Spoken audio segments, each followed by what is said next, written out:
जे विकासाचं स्वप्न आहे ते विकासाचं स्वप्न पूर्ण करण्याकरता मी काम करणार आहे। या मतदारसंघामध्ये मला कोणतं आव्हान वाटत नाही। गेल्या 2 वर्षापासून या संपूर्ण विधानसभेमध्ये सुधीरभाऊ मुनगंटीवार सेवा केंद्राच्या माध्यमातून जनतेची सेवा करतो। नमस्कार, मी रश्मी गडेकर। महाराष्ट्राचा महासंग्राम या विशेष भागात आपण राजुरा या विधानसभा क्षेत्रात आलेलो आहोत आणि आता माझ्यासोबत आहेत देवरावजी भोंगळे, ज्यांना आता बीजेपी कडून जी आहे उमेदवारी घोषित झालेली आहे। दादा, एकंदरीतच आता तुमचं या निवडणुकीचं विजन काय, कुठल्या मुद्द्यावर तुम्ही निवडणूक लढणार आहात? खरं तर भारतीय जनता पार्टी, शिवसेना, राष्ट्रवादी काँग्रेस, RPI मी महायुतीचा उमेदवार आहे आणि या राजुरा विधानसभेचा सर्वांगीण विकास या स्वप्न घेऊन मी या ठिकाणी काम करतो। देशाचे पंतप्रधान नरेंद्रजी मोदी, अमितजी शाह, उपमुख्यमंत्री देवेंद्रजी फडणवीस, प्रदेशाध्यक्ष बावनकुळे साहेब आणि माझे गुरु सुधीरभाऊ मुनगंटीवार यांनी माझ्यावर या राजुरा विधानसभेतील जनतेची सेवेची जबाबदारी दिली। गेल्या 2 वर्षापासून या संपूर्ण विधानसभेमध्ये सुधीरभाऊ मुनगंटीवार सेवा केंद्राच्या माध्यमातून जनतेची सेवा करतो। 2 वर्षापासून मग गोंडपिंपरी असेल, राजुरा असेल, गडचांदूर, ज्योती, कोरपना, दूर या भागामध्ये सेवा केंद्राच्या माध्यमातून गोरगरिबांची सेवा करतोय।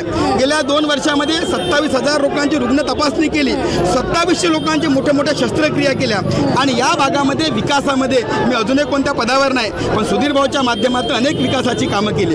या भागातील गोरगरीब जनता माझ्याकडे एका आशेने बघताय। या भागातल्या युवकांना वाटते की या मतदारसंघामध्ये काय करायचं असेल तर एक नवा तरुण, ज्या तरुणाच्या माध्यमातून लोकांची अपेक्षा आहे आणि आज आपण पाहतात का विधानसभेमध्ये प्रचंड जनसागर लोटला। हे सर्व आशीर्वाद द्यायसाठी मला आले आणि निश्चितच या जनतेच्या आशीर्वादाने या विधानसभेला सुजलाम सुफलाम करण्यासाठी मी काम करणार आहोत। ही विधानसभा प्रचंड मागासलेली आहे। या ठिकाणी मोठ्या रस्त्याची कामं करायची आहे, सिंचनाची कामं करायची आहे, आरोग्याच्या चांगल्या सुविधा उभ्या करायच्या, शिक्षणाची व्यवस्था करायची आहे आणि माझ्या बेरोजगाराच्या हाताला काम द्यायचं आहे। या कामावर मी पुढे लक्ष घालणार आहोत आणि मला विश्वास आहे की या मतदारसंघातील आमचे महायुतीचे ऊर्जावान कार्यकर्ते आहे, या भागातील गोरगरीब जनता, या भागातील माझ्या भगिनी आहे, लाडक्या भगिनी आहे, या भागातील युवक आहे, या सर्वांना त्यांचं प्रतिनिधित्व करावं अशी त्यांची अपेक्षा आहे माझ्याकडनं आणि निश्चितच 20 तारखेपर्यंत हे सर्व माझ्यासाठी काम करणार आहेत आणि 23 तारखेपासून मी मात्र माझ्या आयुष्यातला प्रत्येक क्षण आणि क्षण या मतदारसंघाच्या विकासाकरता, या मतदारसंघातील जनतेने जे विश्वास माझ्यावर दाखवला, त्यांचं जे विकासाचं स्वप्न आहे ते विकासाचं स्वप्न पूर्ण करण्याकरता मी काम करणार आहे। दादा, एकंदरीतच आता इथले 2 स्थानिक नेते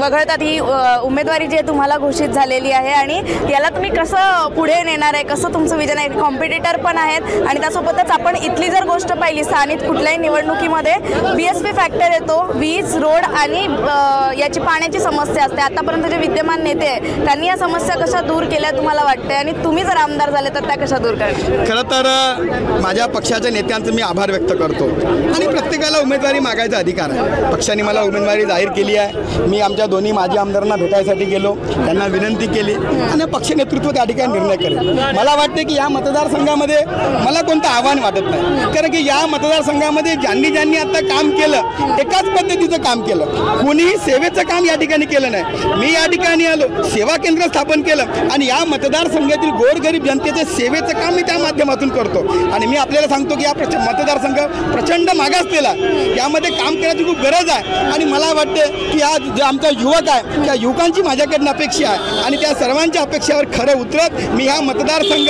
महाराष्ट्रात सर्वात सुंदर करण्याकरिता प्रयत्नाची पराकाष्ठा करणार आहे। बिलकुल दादा, धन्यवाद। आज तुम्ही नवराष्ट्राशी संवाद साधला त्यासाठी खूप खूप आभार आणि तुमच्या पुढील वाटचालीसाठी निवडणुकीसाठी थँक्यू, धन्यवाद। एकंदरीतच आपण आता आज देवराव भाऊ सगळ्यांचा आपला हक्काचा माणूस अशी यांची ओळख आहे, आपण यांच्याशी चर्चा केली आहे। आता पुढे या विधानसभा क्षेत्रात काय होणार आहे पाहणं महत्त्वाचं असणार आहे। याचे अपडेट्स मी तुमच्यापर्यंत देत राहणार आहे। कॅमेरा पर्सन तन्मयसह रश्मी खेडीकर, नवराष्ट्र, राजुरा।